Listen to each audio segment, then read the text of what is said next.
Abandoned boats demolish Coco's waterfront boardwalk during a storm. Now, city leaders are demanding change. Our children travel on some perilous streets on the way to school. What is Brevard County doing to make it safer for students to walk or ride a bike? And a stronger economy has city and county leaders making new plans for some of our older streets. We'll tell you where they are and why things could look and feel very different. Next. This is Brevard Watch, the news experience focused exclusively on Florida's Space Coast.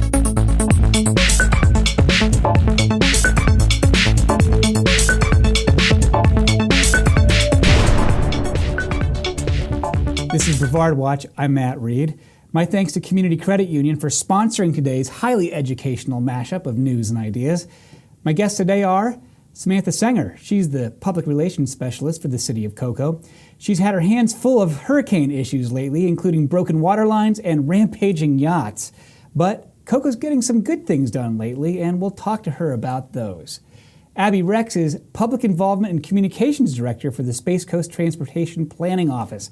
The TPO, for short, studies how all of us get from point A to point B and prioritizes spending on roads and other projects. Samantha and Abby, thanks for joining us here in the BPS TV studio. Love having both of your perspectives here. Abby, let's start with you. What's going on in Cocoa in that area that involves the Transportation Planning Office?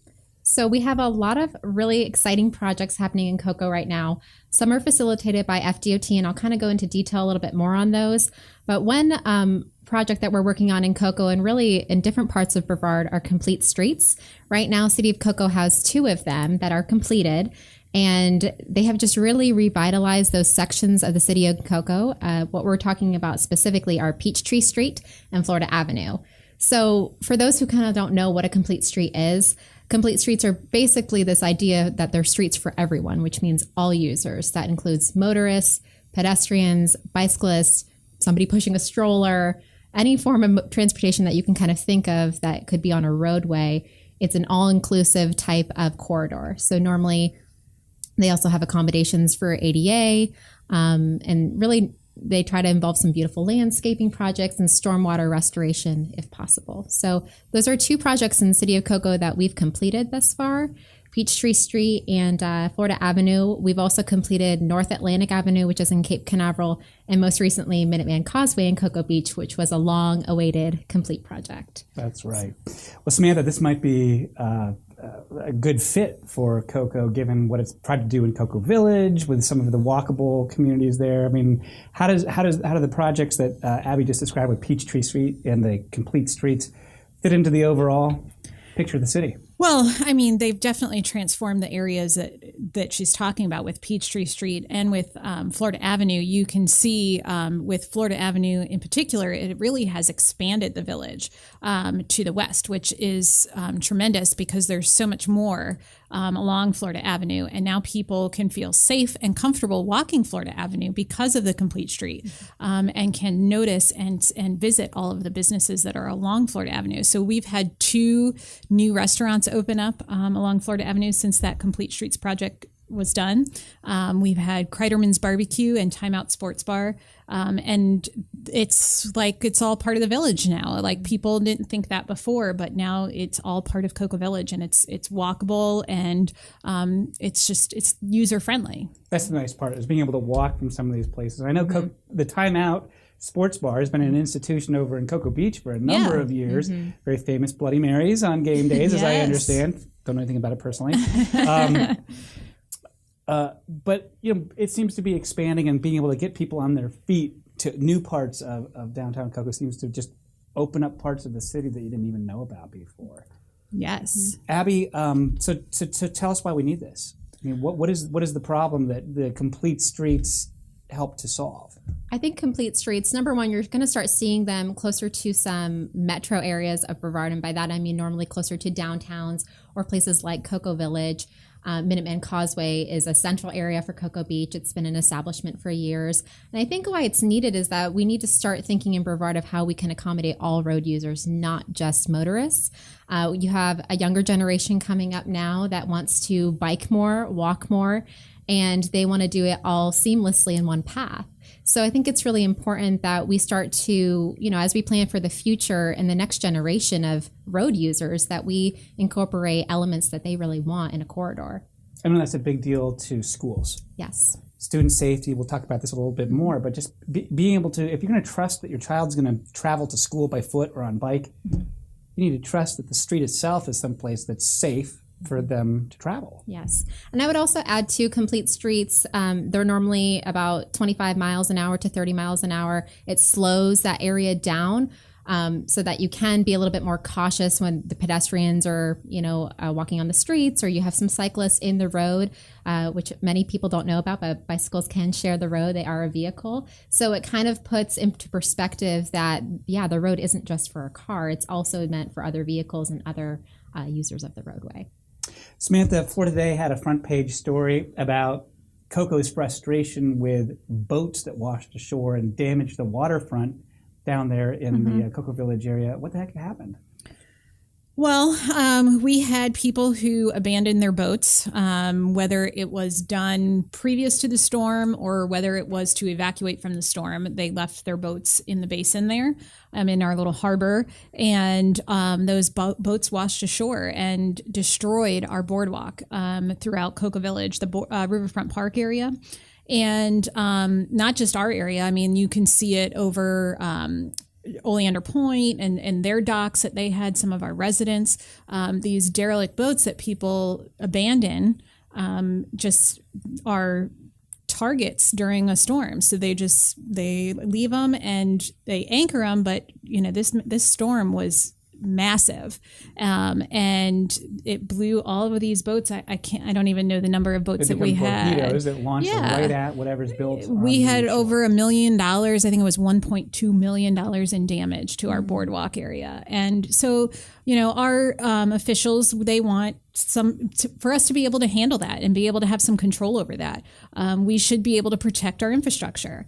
And so they're asking the legislature to help us in being able to protect our infrastructure from these derelict boats. And it seems pretty simple. It seems like something that's, you should have the ability to protect your city, and we don't, because we don't have the right to be able to do anything. And they're just, like you said, they're just torpedoes out there in the water, just waiting for this storm to come in and do the damage. So, that's what our officials are looking for. They're looking for some help in trying to get some kind of control over being able to do something about that. Give us the authority to send somebody out to tow these someplace, stabilize them. We'll store them while the storm is, it's a cost, but it's going to be less than the damage it's causing year after year from these storms. Every year we're having to deal with this. When a storm comes, we're having to deal with the aftermath and cleaning up our boardwalk area and our riverfront. And it's not just the loss or the cost of the boardwalk. It's the loss of that social capital, the place to watch the fireworks, the place that we would enjoy going and being on the waterfront that draws people many times to that downtown. Well, and it's the boat ramp too. Yeah, I mean, Lee Winter Park. It's the only boat ramp on that side of Indian River for miles, and it's been closed and will be closed for a while because of the damage that was caused. So now residents, and not even our residents who use that boat ramp, they have no means of getting their boat. They're going to have to use other ramps now, which most are closed again due to damage. So it's not just Cocoa. It's something that affects everybody. I wish more people knew, because you see these derelict boats becoming a problem after every hurricane. It seems like we just got rid of some of them from Hurricane, was it Matthew the year before? Yeah. You can call the city, or they call the county, Brevard County Solid Waste, and they will come. If you don't want a boat anymore, just take it right up to the ramp. They'll come and pick it up. They'll take it away for free and put it right in the landfill for you, so that it doesn't become a missile and it doesn't sit out there and become its own little, I guess, offshore reef, like some of these do. Yeah, I mean, it's some people, they don't realize the maintenance of a boat. They think they get these great deals.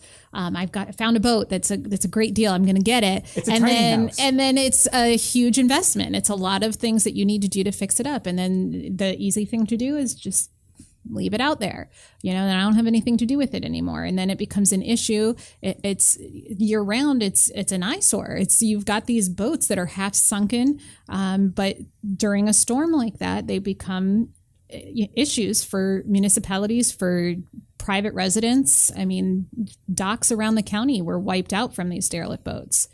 We recently had County Commissioner Rita Pritchett on the program, and she said that there was one dock left, I think, in all of the Titusville area. I mean, their entire shoreline of built stuff was wiped out. Yeah. It's sad to see, and it then is left up to the cities to pick up the pieces afterwards. So we should then be able to have the opportunity to do something about it prior to. Once it's declared a state of emergency, we should have the right to be able to secure our infrastructure. Speaking of securing things and keeping things safe, Abby, we touched briefly earlier on the issue of biking and walking. There was recently, your organization is doing an outreach effort right now. Fill us in. So just rewinding a little bit, what kind of spurred this outreach initiative was in 2016, a report came out called Dangerous by Design, and it basically called out Brevard as the second most hazardous area for pedestrians among 104 metro areas in the nation, not just in Florida. So the TPO kind of sat back and said, what's happening here in Brevard? What is the issue?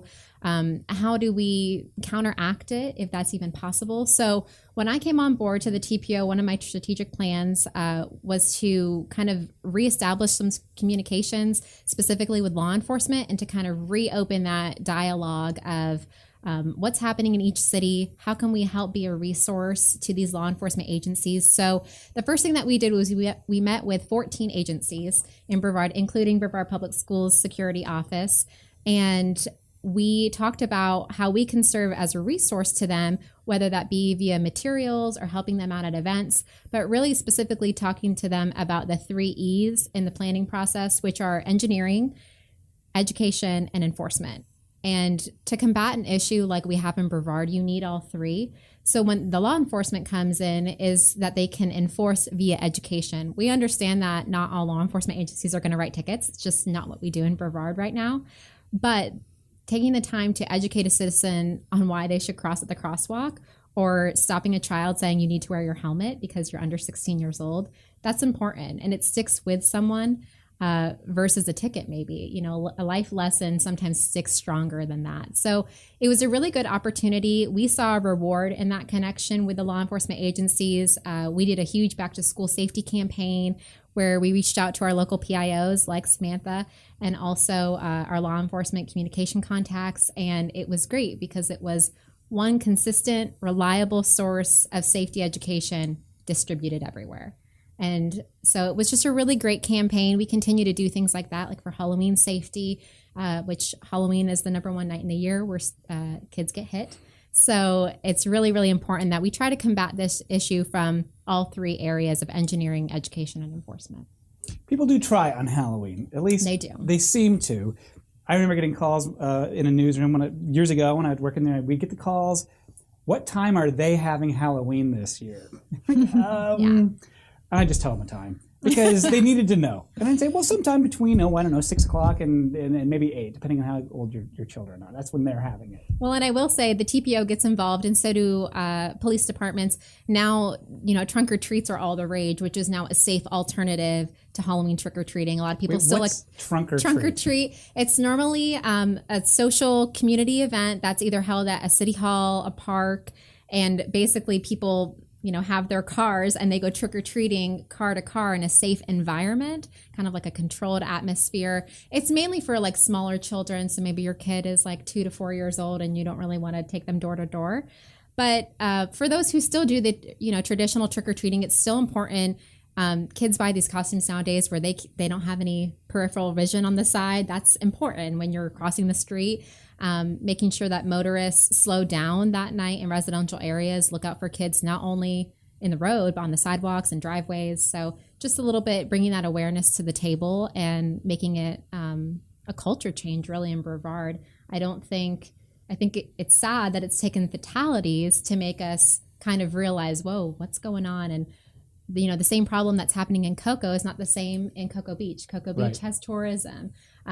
City of Rockledge has a larger homeless population. So it's trying to combat these different issues and really trying to make it work for the whole county of bringing it to light and shedding some awareness on it. See, I thought when I first started hearing about this that it was a reaction to some recent cases where students were hit and killed on their bicycles coming home from school. There was a charter school student in Palm Bay last year. Yeah. Tragic situation there. But it sounds like this was a little bit longer It was. and bigger in the development. Yeah, the TPO has had a robust bicycle and pedestrian safety education program for years, and they've partnered with Brevard Public Schools for about 25 years on this, where PE teachers normally rent out. The TPO has 2 trailers that have bikes on them and helmets, and PE teachers can rent them out and do a full week of curriculum with the students about bike safety tactics, looking over your shoulder, checking for hazards in the roadway.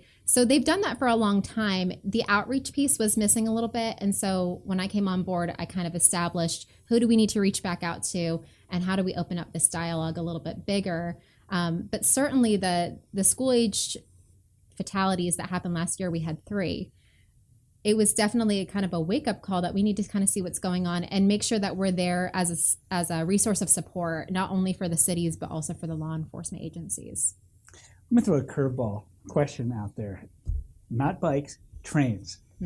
Cocoa Mayor Henry Parrish loves All Aboard Florida and other types of train transportation. There's this plan to potentially bring commuter rail, not commuter rail, but I guess high-speed sort of passenger rail between Miami and Cocoa and Orlando, with a new track going from Cocoa to Orlando potentially. I know that, again, the mayor, others were trying to persuade this organization to create a stop in Cocoa, and I know that the TPO is out doing some kind of a market survey for the private company to find out if that was a good idea or not. Is there any news on that yet, Samantha? I don't think there's been any recent news on that. I know the TPO commissioned a study and asked cities to submit for possible stops in Brevard County. So I know municipalities across the county put in what they thought would be the best stop. So the city of Cocoa submitted 2 locations, and they happen to be the 2 top locations that were ultimately chosen by the TPO to push All Aboard Florida. So we're pushing for a stop. Certainly, we would love to be the stop for this high-speed rail, but no new news on that yet. There are some really classy developments in South Florida, Miami, Fort Lauderdale, and Palm Beach County, where they are building the stations with condo complexes and shopping and everything back in the old rail yards that this, I guess it's the Florida East Coast Rail Company and Flagler have owned for more than 100 years, going back into the olden days. I didn't realize, I thought they were just parking lots. I didn't realize that they were still part of that railroad thing. And Cocoa must have been a city that originally built up around rail travel. Well, we'll see if we can get a stop in there someday. Yeah, we had a stop. One of the locations we chose, it's kind of a shared location between us and Rockledge, was a stop before when we had a train system that came through. When Amtrak came through, we had a stop there. It's right on Rosa L. Jones between Rockledge and the city of Cocoa, right around in the village area. So that is one of the stops that we put on the list, but then there's also in the north part of our city along 524. Another thing in the news has been the widening of the beach line, 528, that goes right through Cocoa. Major economic kind of connection there for the city. TPO is obviously part of the planning for the spending and the project and what happens next. There was recently a decision, I think, regarding tolls or not. Rick Neal from Florida Today was on the program talking about that. What's the latest on that, Abby? So the latest is no tolls. I'll just say that up front. So they right now, if you're not in the know, 528 is being widened. They are now about to, design is underway for not only the Brevard section, but specifically the interesting thing about 528 is that it's owned by so many different people, right, or organizations, I should say. So right now, for our section, the right-of-way and construction are both unfunded at this point. We have design plans The Turnpike is currently in the midst of doing a project development and environmental study, PD&E in our world. They're evaluating their portion of the beach line, which runs from 520 to Industry Road. And their design is currently at 30% plans. So it's kind of moving a little bit further east. Our section of the beach line is west of US 1 to the port, which is huge. There's been a lot of conversation and a lot of stakeholders who want to be involved, because when you think about 528, not only is it running from Cocoa, but now you're going to the port, which is a huge tourist location. There's been a lot of talk about them making it the entrance of the port and really boosting up the features up there. They have the beautiful exploration tower. They want to do some bike ped features. One exciting thing that we're excited about the design element of the 528 is that there will be a multi-use trail running across 528, and it's supposed to basically start at 528 and go all the way to the port. So there's been a lot of excitement about that, but of course there's going to have to be a lot of discussion, not only with stakeholders and local officials, but also we definitely want public involvement. We want to hear from the residents. So public involvement normally comes during the PD&E phase. We're not there just yet. We're only in the corridor study and design element. So we'll get there, but it's going to be exciting. When we come back, hurricanes are always murder on traffic, but when have they ever damaged our water systems the way they did in central Brevard? Take the BPS CCU High School Mascot debit card anywhere, anyplace. Show your school spirit every time you use your card. Get your favorite BPS CCU High School Mascot debit card today by visiting any CCU branch. Learn more at ccuflorida.org/spirit. Samantha, there must have been about a 2-week period there when you probably had the hardest communication job in Brevard County. Hurricane Irma really took its toll on the water system for the city of Cocoa, which serves so much of central Brevard. I know that people's water were out in some places, and there was a boil water order for some time. What broke? What happened? Well, let me start off by saying that Irma was a historically massive and destructive system that we have never seen before. Our system is decades old, and we have never had any issues like this before. So ultimately what happened was on Monday morning, September 11th, about 4:30 in the morning, we have a system that in the EOC, which is at City Hall, that shows us pressures in our system. Our pressures went down below the required level, so we had to issue a boil water notice. So then the next part is trying to find where we've lost that pressure. So we have 1,300 miles of pipe in our system. We are one of the largest regional suppliers of water in this area. And so 1,300 miles of pipe, our guys, and 24,000 valves that they have to manually turn. And so they had to go out and try and find where this break was. We knew it had to be some sort of massive break in our system. So then the process started of trying to locate the break. And so they had to systematically go through and isolate sections so they could find where the break was. Once they got to, they came up with a plan to be able to repressurize the barrier islands by going through, we have some very forward-thinking people back in the 80s, 90s that realized that we needed to have a redundant system. We needed to have a backup in place, because we used to have only one pipe that came over to the barrier islands. So if something like this were to have happened 20, 30 years ago, everybody would have been out until that pipe was fixed. People don't realize that, so way back when, we had engineers and staff that came up with this brilliant plan to come up with a second pipe that came out and gave water to the barrier islands and to some of the facilities out there that we supply water to. So they we pressurized the system, and we had to slowly go through and we had guys out there manually turning valves and find where this break was. So come to find out, once we got to the Cocoa Beach and trying to pressurize Patrick Air Force Base, we find out it's in our one of our main lines that runs along 520. So we had divers out in the water. And we found that it was a break in the Indian River over by the 520 bridge. So what they found was there was, I think they said 5 feet of undermining. So the sheer velocity and currents that were caused during this storm so our pipes are sitting along the Indian River on the bed of the Indian River, but the velocity flushed out the bottom underneath the pipes. So we had pipes that were just dangling, and the fittings gave out because there's so much pressure, there's water in the system, and then there's the velocity that's coming from the currents in the storm, and the fittings gave out and the pipes just went like this. So if you think, when people first think it's a break in the system, you think a pipe broke. Right. But the pipe didn't break. It was 2 pipes that came together that the fittings gave out. So we had divers, and to be able to, this was a massive feat that we accomplished in 2.5 days. We got pressure to all of our customers. We were able to find where that break was, isolate the system, and get all of our customers back up and running in 2.5 days, which was tremendous. It was a tremendous feat that I still can't even believe, watching in the EOC, that our utility staff was able to accomplish. And so they were able to find us. We got divers in there into the river. They were able to find what had happened.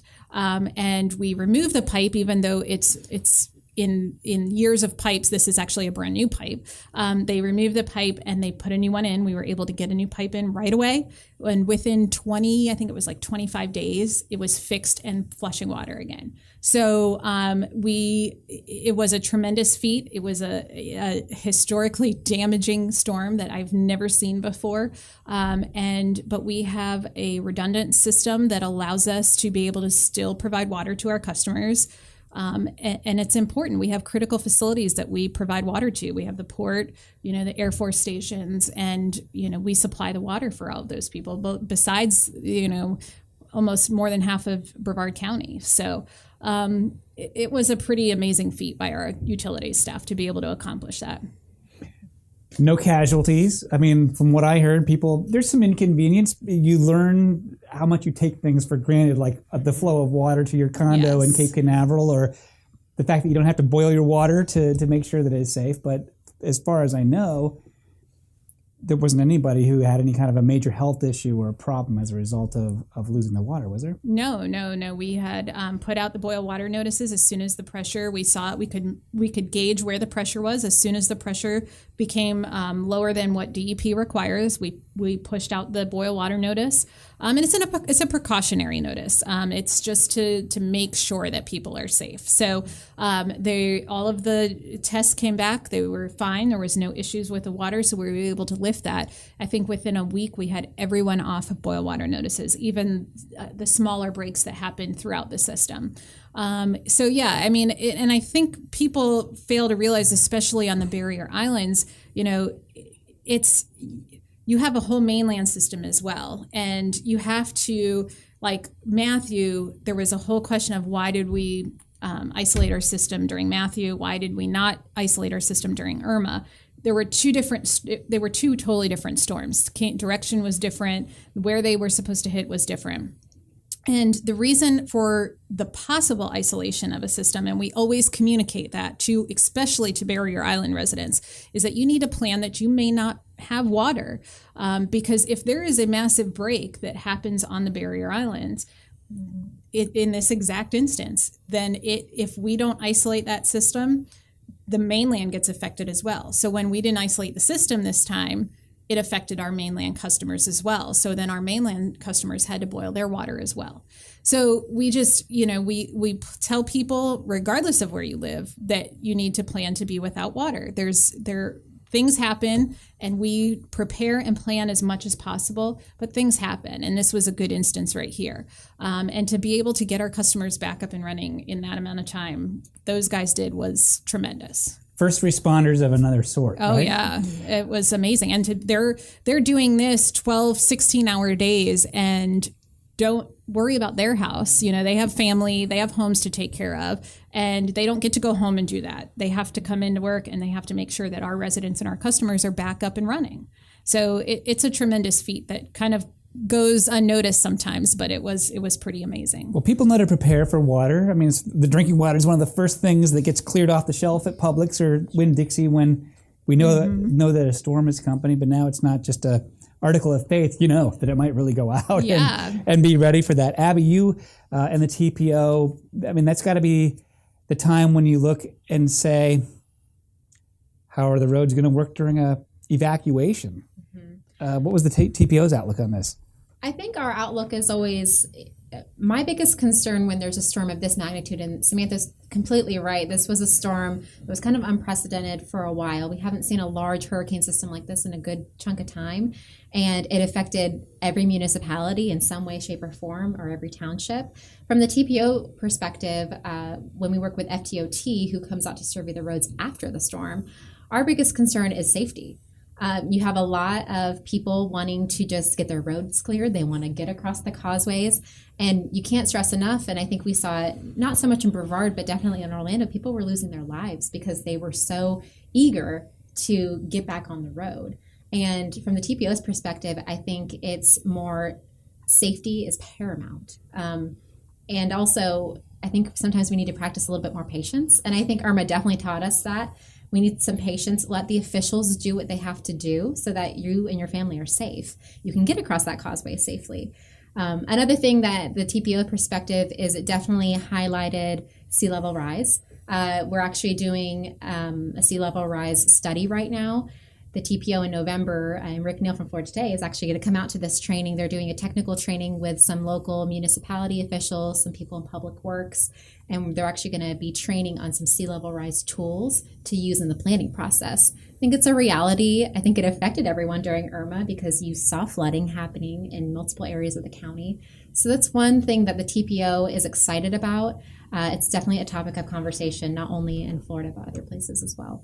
Well, I learned during Hurricane Irma just how much the city, the roads, the water systems, and the schools all interact.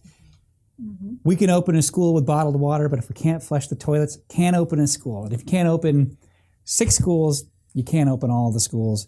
You have to be able to get to the schools safely. Roads need to be open. Evacuations were an issue. I think in the middle of the storm, we sent out a digital survey to all parents and staff and asked them, did you evacuate? Half of them said that they had evacuated, and half of those said they had evacuated farther away than 250 miles. So you know then that getting back to normal in any fashion is going to rely on getting people back on roads that are clear and can function, and back to facilities that, work. With water and power and everything else. As long as I'm talking about how things interrelate, just wide open question for you.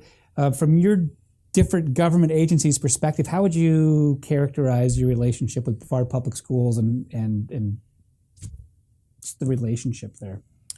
Well, I mean, I say we have a great relationship. We have a number of schools in our county that we communicate with on a daily basis. We try to participate as much as we can. I think it's important for our students to learn about local government and what their local government does for them. So we've done different things. We go out to the schools. We participate in Career Day. We participate in different projects that they have going on. So we're highly involved in our schools. And we try to stay in touch with all the principals and the staff over at the school board because we have to stay up to date on what's going on. But I think it's important because, like I said, I think it's important for our students to know what's going on in local government and what their local government actually does. Abby? And the other part of that too is we want them to come back to their community and know that they can get involved in their local government. Yes. It's important for them to know that it's not, we need this young group to come in and be like, and understand what working for a local government is, and that it's there's so many different opportunities for them in government. And that's another part of it as well. We have a great program that we do for high school students at Cocoa High, and we offer them a summer internship and actually give them like meaningful employment with the city, so they can get hands-on experience of what it is to work for the city government. And I know I had an intern that worked for me, and we had different things from our fleet mechanics to water utilities. There were all sorts of interns that we had, and they got to hands-on experience of working in local government. Well, we need about 5 interns here, so I better get on the phone to Cocoa High School and round up some help. Abby, how about the TPO? Geez, the TPO is so involved with Brevard Public Schools. I kind of talked a little bit about the bike ped program that happens in PE teacher classrooms throughout Brevard County. That's been going on for about 25 years. But some other things that you might not think about, how we're involved with the schools. We send out to schools safe routes to school grants. Normally, cities and the schools work together if they want to reconstruct a specific route to a school, making it safer. We also recently, with Manatee and Quest Elementary, they needed extra bike pads. They are bursting at the seam with kids, and so they requested through a grant, which it was a Safe Routes to School grant, to have another bike pad placed on their school property. The TPO worked with the principals of both of those schools and got them. Manatees was ready for the first day of school. We got some great shots out there. The parents were really excited, and then Quest as well. We also work with the facilities department a lot. Specifically, one thing that we were really excited about this year is a school board member, Matt Susan, actually came to us and was discussing some of the rezoning that was happening and said, the TPO should be in the room. What if if we're rezoning anyway, couldn't we take a street like Croton and Ugali, where kids are crossing Ugali Boulevard, and we know how dangerous, that's a pretty big corridor to be crossing. Could we push the zone or boundary back one street to make it safer for kids to get to school? And that was such an innovative way to think that we typically don't get approached with. But yeah, I mean, why not make the issue of safety and the zoning one, where you can limit maybe some of these injuries or worst case scenarios. So we're really involved with the schools. We also participate in Walk to School Day, Bike to School Day. Those are 2 huge events that the TPO puts on in coordination with the schools. So we're very lucky to have such a great relationship with the school board. It's not like that for every TPO or MPO in the state. So we're very, very lucky. We have 2 minutes left here. Please remind me, how old do you have to be to not wear a helmet to ride a bike? So you have to be 16 years old. The funny thing that I tell kids normally when we go out, we do helmet fits. We get free helmets through a state program called Alert Today, Live Tomorrow. And we get to either give those to law enforcement agencies or go out to events. And what I normally tell kids is, I don't want to wear a helmet. Well, if you get caught not wearing a helmet and you're under 16 and an officer decides to give you a ticket and you toss that ticket, guess what? When you go to get your license when you're 16, you won't be able to. I'm thinking about all the times I rode a 10-speed to school, or I built some rickety giant jump in the middle of the cul-de-sac and rode my dirt bike off of it and never once wore a helmet. But it's a cool thing for the kids now. My kids, that's skateboard the cool helmets thing. for the boys, they have right? helmets now. They love wearing their helmets. It's like second nature to them. They just put it on. Yeah. It is the thing. And we have a lot of good law enforcement agencies right now rewarding good behavior. You have City of West Melbourne and City of Palm Bay are giving away kind of reward vouchers if they catch a kid doing something like wearing their helmet, crossing at the crosswalk. So it's a great reinforcement, but it takes a village to kind of push this safety aspect to the surface. When we come back, drivers in Vieira are in for a new driving experience at an all-new kind of highway interchange. Take the BPS CCU High School Mascot debit card anywhere, anyplace. Show your school spirit every time you use your card. Get your favorite BPS CCU High School Mascot debit card today by visiting any CCU branch. Learn more at ccuflorida.org/spirit. Well, now that the economy is doing pretty well, there seems to be a lot of attention focused on some of the old east-west corridors that we haven't thought a lot about. I think one of them is the State Road 524 corridor. 520 gets a lot of attention, the beach line, of course. But there is new business going on up there. What's going on, Sam? Yeah, 524 is the north end of our community, and we have a lot of growth going on in that corridor. We've got Well, obviously, the big project is what originally was a purchase by the port, and then Walmart came in and bought the property, and they're building a distribution center out there. Which is a huge project for our community. It's bringing so many jobs to our community. And so we were very excited about that. And that kind of has spawned some other projects like the Flying J, which just came up and is open right there on 524. And we have a number of other projects that are coming along just to the south of that. And it's kind of on 520, but was included in that article from Florida Today. Mike Erdman is building a humongous dealership right there off of 520 and 95. We have some revitalization going on of the shopping center that's right there on 524 across from Publix, what used to be the Winn-Dixie, and then Home Depot bought it but never built anything. They bought it right at the downturn of the economy. And so they've been trying to sell it ever since. So we have some new owners of the property, and they're trying to bring in and recruit some new business in that area. We have a new fire station going up along 524. So we're really excited about all the growth that's going on in that area. There's a lot of new homes, new communities going up. So there's a lot of growth going on in that area. I think one of my favorite small stories about Cocoa that we've had in our news crawl is changing the zoning to allow rocket engine testing within the city limits of Cocoa. That was amazing. And I actually had the opportunity to go to the first firing that they had of this new rocket, and it was phenomenal. Like the things that they are doing with rockets, it's just beyond me. It is so amazing. And to be able to have that in our city it's a first. It's amazing. And it's something that our officials to have the foresight to be able to allow things like this and see the growth opportunity for our community. It's amazing. And we were very excited about that. That was off of that's industrial area back there off of 524 as well. There's a huge industrial area back there. So we're excited about that. That's an amazing project. I mean, the changes in the space industry, the privatization, the entrepreneurship is taking business of space to places that it hasn't always been in Brevard County. Oh, yeah. It's really it's something to see. Amazing.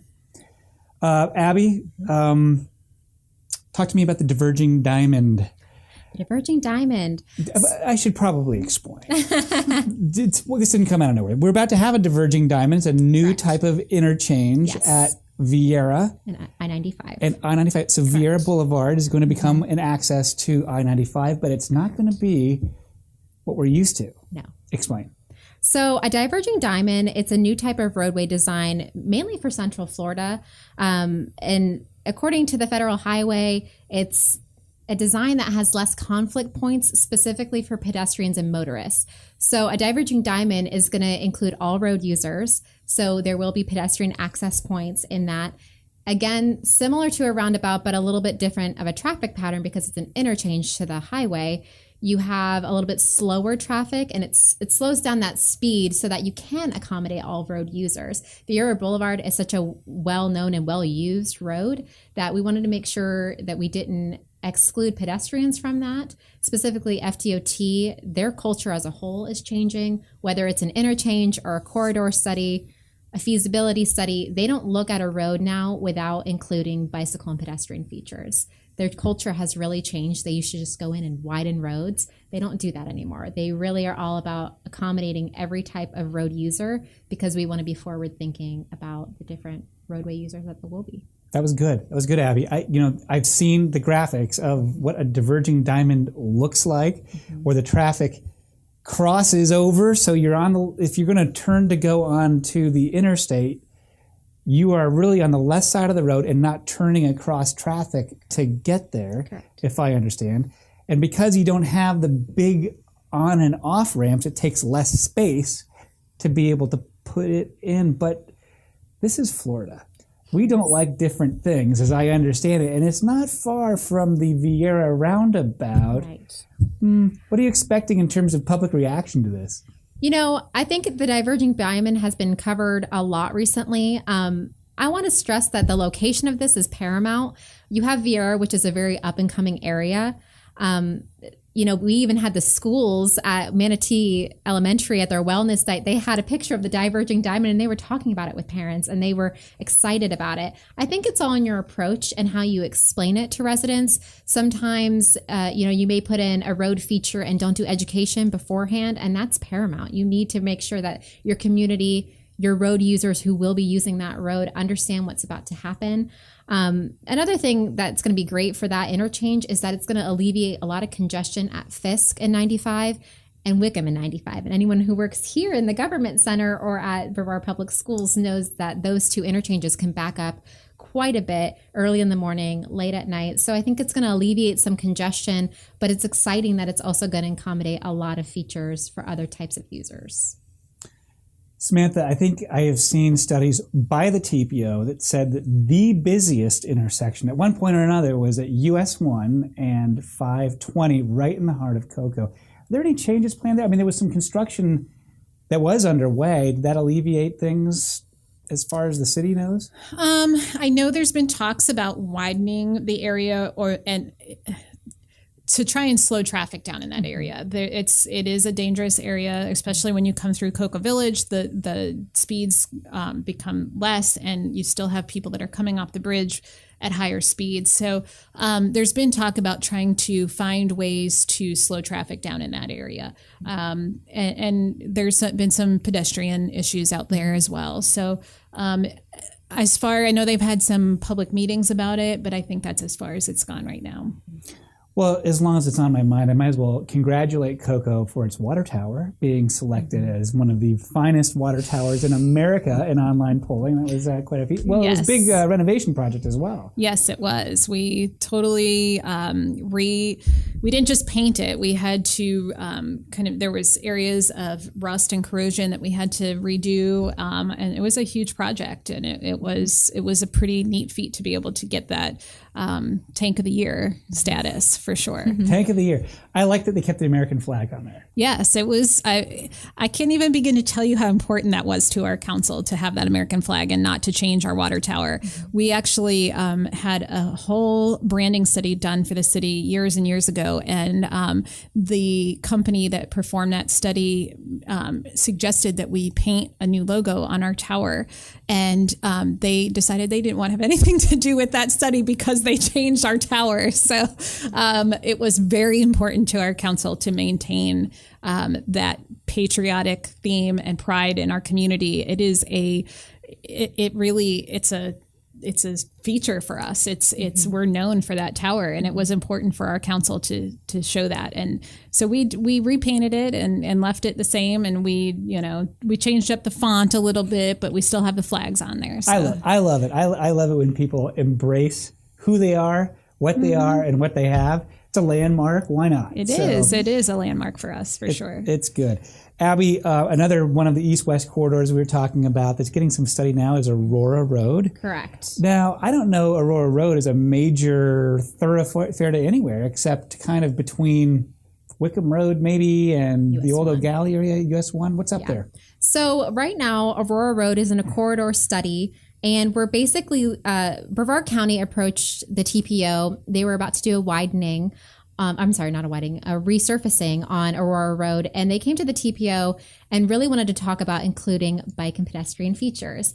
That is an older road. When you get into the Melbourne area, there's a lot of old roads that are now having to be retrofitted to kind of meet our cultural standards of what we want a roadway to look like, which is really difficult. Space Coast is pretty old, so we do have a lot of roads that need to be retrofitted. But for Aurora Road, right now, where we're at in the process with that is that it's basically a study all about how to make the roadway safer and including bicyclists and pedestrians. We also have a lot of transit citizens down there who regularly take SCAT.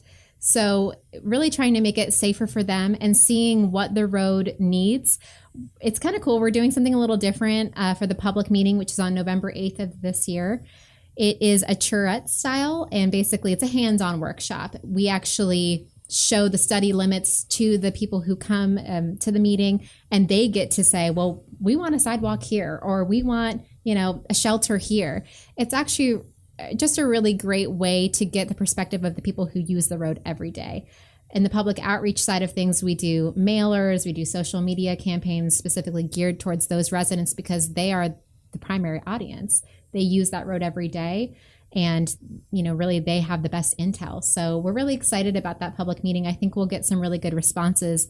And from there, after we get those responses and kind of suggestions from the public, then we'll move into the alternatives phase, which starts to become, okay, what can we do in this roadway that will improve community health, but also meet the needs of the residents? Well, some improvement there would be nice for students who go to O'Galley High School, maybe Sable Elementary that's out at the end there on Wickham Road.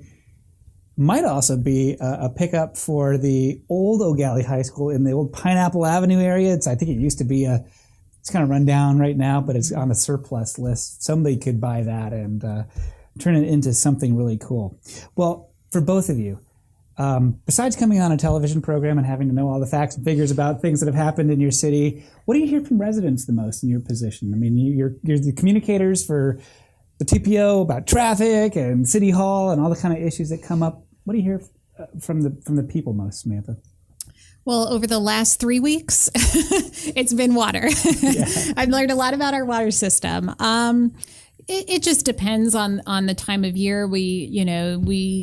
It could be water. It could, we serve 280,000 customers, something like that. It's unbelievable how big that is. It's tremendous. So it's all Merritt Island, the beach side over there, in Cocoa Beach.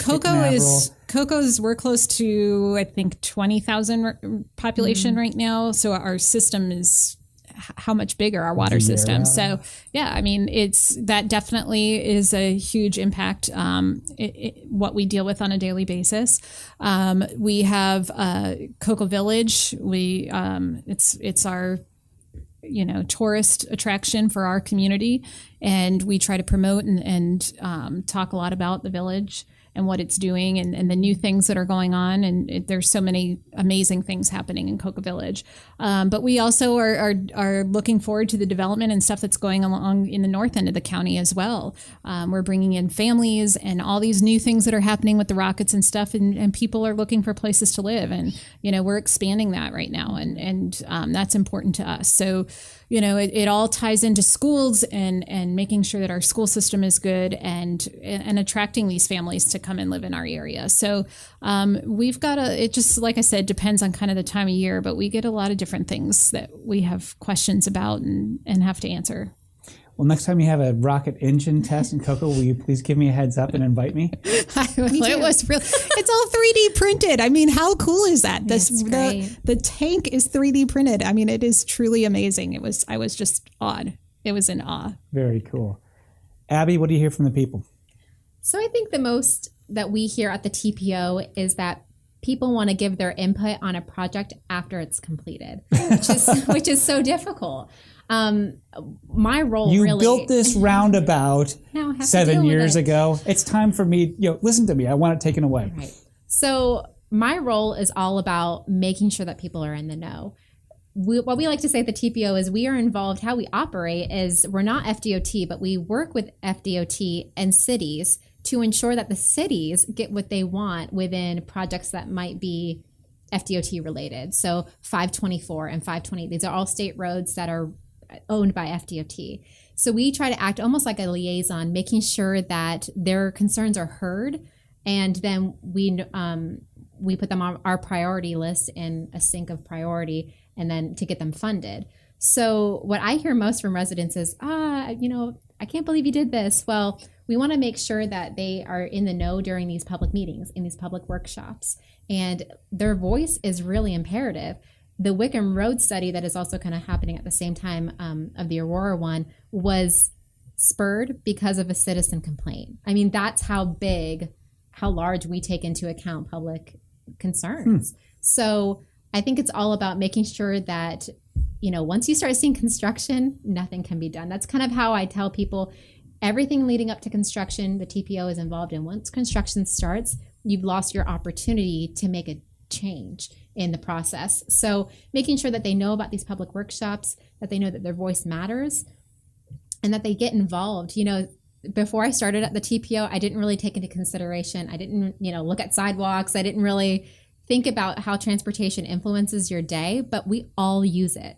roadways, sidewalks, I-95, we all use them. So wouldn't we want to give our input on something that we use every day? Once it's built, it's hard to go back and change it. It's the words that go into the concepts that go into the drawings, into the engineering, and then finally into the cement and the rebar and everything else that makes a road. Right. And a lot of people don't know that they have the opportunity sometimes that to come and share their opinion. There are so many stages of transportation planning. You have your corridor study, which you just go out and kind of get some details about the roadway. And then you have your PD&E study, so you might be, analyzing the environment around that corridor if it's on some sensitive lands. Then you have your feasibility study. Well, are the suggestions, can they even be feasible to include? So there are a lot of different phases that I think residents just don't know about, but we're really trying to do in the outreach side is to start telling people what is the TPO and how can you get involved. It's like I said, it's an area that every resident should get involved in, and it can be in your backyard. It could be a 524. We actually had a lot of residents come out during our first public meeting of the 524 corridor, and their suggestions were great. They know that area so well. But having that public meeting and it being a very rural road, and now it's starting to see industry and residential, it's how do you keep your residents happy, but also start to include some more modern features? So it's a balance. And I was just going to add to that point, communication is key. And we have been actually working the last few years, all of the PIOs in this community have been working together, which is an amazing feat because I don't think that really has been done in the past. Mm-hmm. And we work together to share information. So when Abby, she sends out emails to us going, do you have any information I can include in my newsletter and I can help you get the word out. Mm-hmm. And we do that, we share information and we help each other put information out. And that's key. I mean, it's vital in this community for all of us to be working together. We do the same with Melbourne and their water system. We're working together when we have storms coming. We all work together as a group to help share information, and it reaches a wider audience. Yeah. We have our small group of people that follow us, but when we all work together to help put out the message, it reaches more people. So we found that this last few years. And it dilutes misinformation. So that was key. And I think we've learned that over the past 2 hurricanes where we have had this PIO network, is that we work out these communications together, and it's accurate information, timely information, and it's the same message distributed everywhere. Yeah. That's so key. So there's not 2 different things going out and people going, well, I heard on your site you said this, but on the Brevard County site it says something else. So we're all communicating during a storm, and we're all putting out the same message. We're all on the same page, and it's been tremendous. And I remember putting out those messages. Samantha, Abby, thanks for joining us today.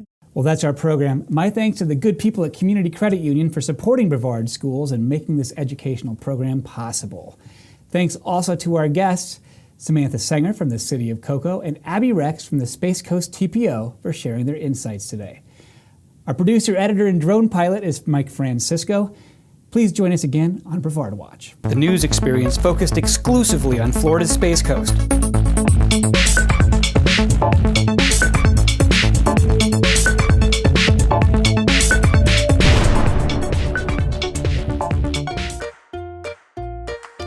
BPS CCU High School mascot debit card anywhere, anyplace. Show your school spirit every time you use your card. Get your favorite BPS CCU High School mascot debit card today by visiting any CCU branch. Learn more at ccuflorida.org/spirit.